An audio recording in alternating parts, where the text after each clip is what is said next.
You are now tuned in to DameSmiff.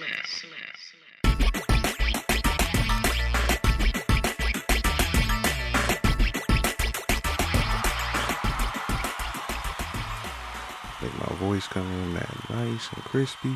All right, there we go.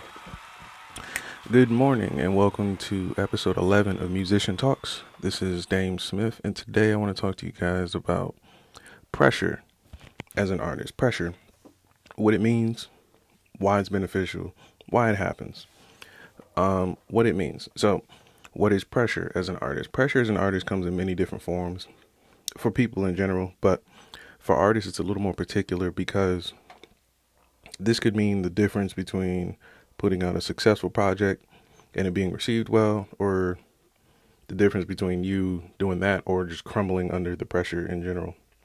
Let's fix this. There we go. I think that's better. And so that pressure comes in many different forms from many different places, and just identifying those forms and places can help an artist in the long run when you come across those instances.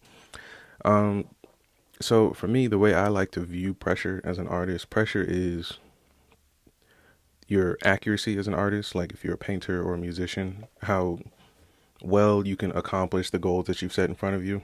Now, that pressure could be in the form of a deadline. Like maybe if you set a release date and you're waiting to get everything in order before the release date, or it can be something along the lines of making sure you're putting out the right message in your art, or the right vision in your art.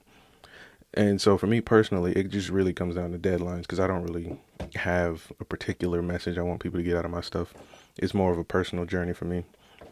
But that can be super, super tough for artists to handle when it comes time to deliver, especially when you have a large fan base.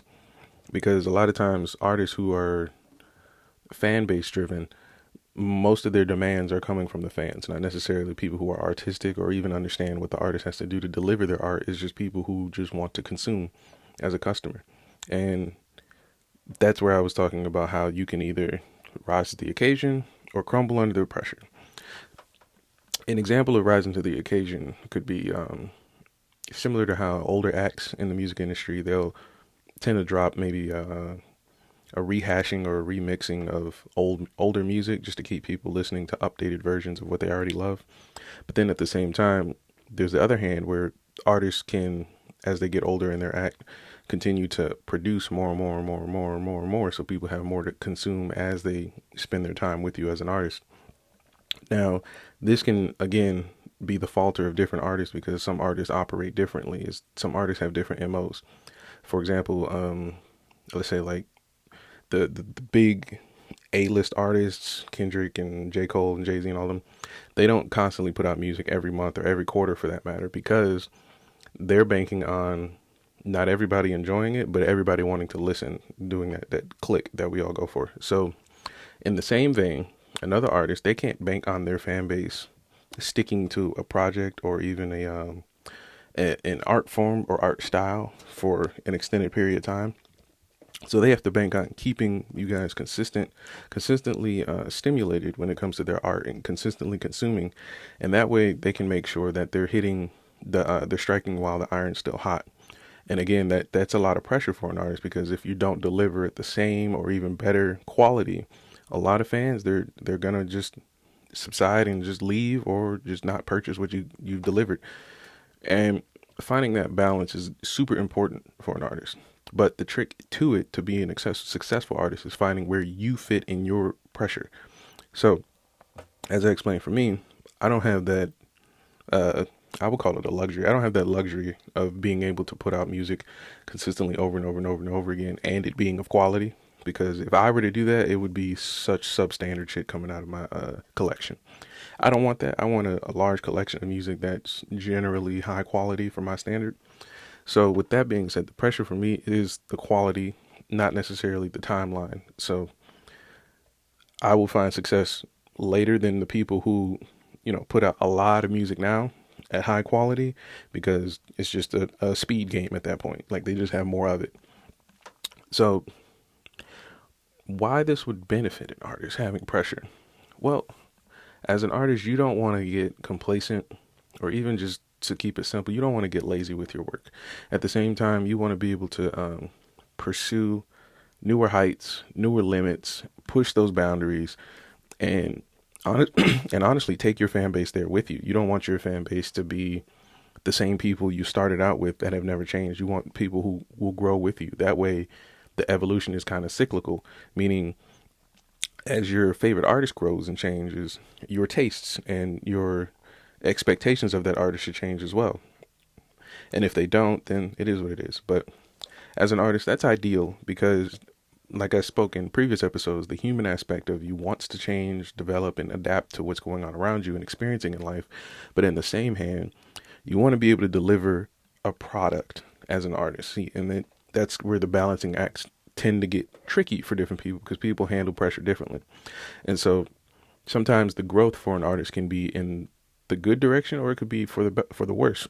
Some of your favorite artists, they'll tap into vices like drugs, alcohol, and things like that, and that can slow and diminish the quality of music, whereas their team has to kind of like create a bit of a story or even get the fans engaged in this new experience that even everybody has to go through. It's not even a choice for many people. It's just something you have to deal with now with the human aspect of dealing with artists. But with that said, you can change for the better. Like I've seen artists start to take to fitness and things like that. A big one is what I've noticed too. Shout out to him. It's Action Bronson. I'm sorry. He's been rapping for a very long time, but he's had his ups and downs in his career that I've just been observing from afar. But recently I've come across his Instagram and he's heavy into fitness and eating good food and high quality food. Even the people I know he raps with, Mayhem Lorraine and all them like that, they're starting their own food shows and things like that. So these kind of evolutions and changes can be jarring for a fan who doesn't, evolve as easily, isn't as malleable as a person just in general. But this is a good thing for that artist. So what you would want is for customers and fans to join you in that journey or support you in that journey. And when it is time for, let's say, Action Bronson to deliver his next project or just a single, we'll gravitate towards it because we appreciate what he's doing and support it. But things like that are subtle, very, very subtle changes. Like it's not necessarily a willful change. Like in my Action Bronson example, I'm sure he's been wanting to, tap into the fit life and get into higher quality foods and things like that for a long time. But it wasn't until he got the actual initiative and opportunity to jump on it and to be able to do it, successfully. It wasn't until he was able to do that successfully where you could see the fruits of what he really wanted to do, and you could see the fruits of someone actually changing for the better. Whereas we've seen on the other hand, artists, like I said, they fall into like vices, sometimes crime, sometimes just, dumb luck. Like they just made a bad decision one time and the consequence was so devastating that the comeback had to be that much bigger. But even for that, it's tough for fans to take that too. We've seen huge federal court cases with artists. We've seen small court cases or whatever where the conversation between the public, we'll say fans, the conversation between the fans is a bit divisive in the fact that some fans won't support this artist because of the consequences of the pressure. And some fans will continue to support them because they expect this person to overcome the pressure. And again, it's super subtle. It sneaks up on you, the pressure. And it affects everybody. It affects the artists, their team, the fans. It affects the industry, honestly. Because if somebody who's a pillar in the industry were to make a bad decision and it was like I said before, the consequences were so devastating, we all have to kind of be affected by it. It's not necessarily an individual thing when it comes to pressure. It's kind of a pressure we all generally just accept as artists in the music industry. So a good idea to overcome pressure, and this will be my last point, would be to look at the source of it. Meaning, if, as I explained before, if your pressure is deadlines or quality, then you have to understand that that is the source of it. And when you do, you can think about planning your deadlines in a way that you can actually and successfully meet them. Whereas some people, they'll set goals and deadlines that are really unrealistic, but they can't see that until it's time to actually deliver. And when it's time to deliver, it's way too late. because it's time to deliver. You can't do anything about it. But for example, I'll give you a realistic example. If you're working on a project, like for me, typically it would take about a month straight just to drop an entire album. Like if I started from day 1 to day 30, 31, it would take about that long for me. But with that being said, would it be realistic to put the pressure on and say every month I'll drop an album, an entire album? It wouldn't be realistic because I would run out of ideas faster than I could deliver products, and two, the pressure to actually get that deadline and it being successful is a lot more work.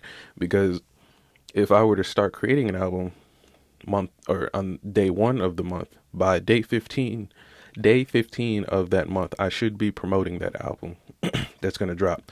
But again, that's a lot of pressure, because if it takes a month and halfway through the month I'm promoting an album that would technically be halfway done, you're promoting something that isn't complete. So therefore you're not really promoting a product, you're promoting an idea. And so however you hype the promotion up, when it's time for the deadline to drop and it doesn't meet, you're going to miss out on, honestly, conversions and sales and things like that, and clicks or whatever else you're looking for. But let's say I took that same model of a month to create an album, but every 3 months, no, 2 months, every 2 months I drop an album. That would mean I have an album to create and an album to promote. And that album, while I'm promoting, if I'm smart, I can automate that or even have outsource that. And then during that month of promotion, I can work on my next album. And then when that promotion ends for the second month, that third month that comes along, I will have free time. If depending on the workload that I want, I would have free time to actually complete the next album in the third month. And then by the fourth month, be able to promote the second album and the first album, and then consistently see what's going on with that album. But it's not the case for many artists. Well, yeah, it's not the case for many artists. Some artists, they don't even look at albums. Right now, they're in the studio listening to beats and stuff like that just to look up a song to put out.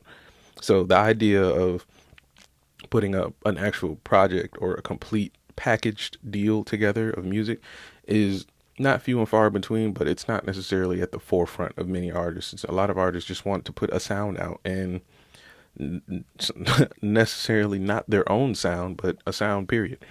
But that's pressure nonetheless. They're applying it to themselves. And like I said, pressure, you either fold or rise to the occasion based on the results that you're getting from the choices that you make when dealing with pressure. So these are some things that I've experienced dealing with pressure, and I just wanted to share that with you guys.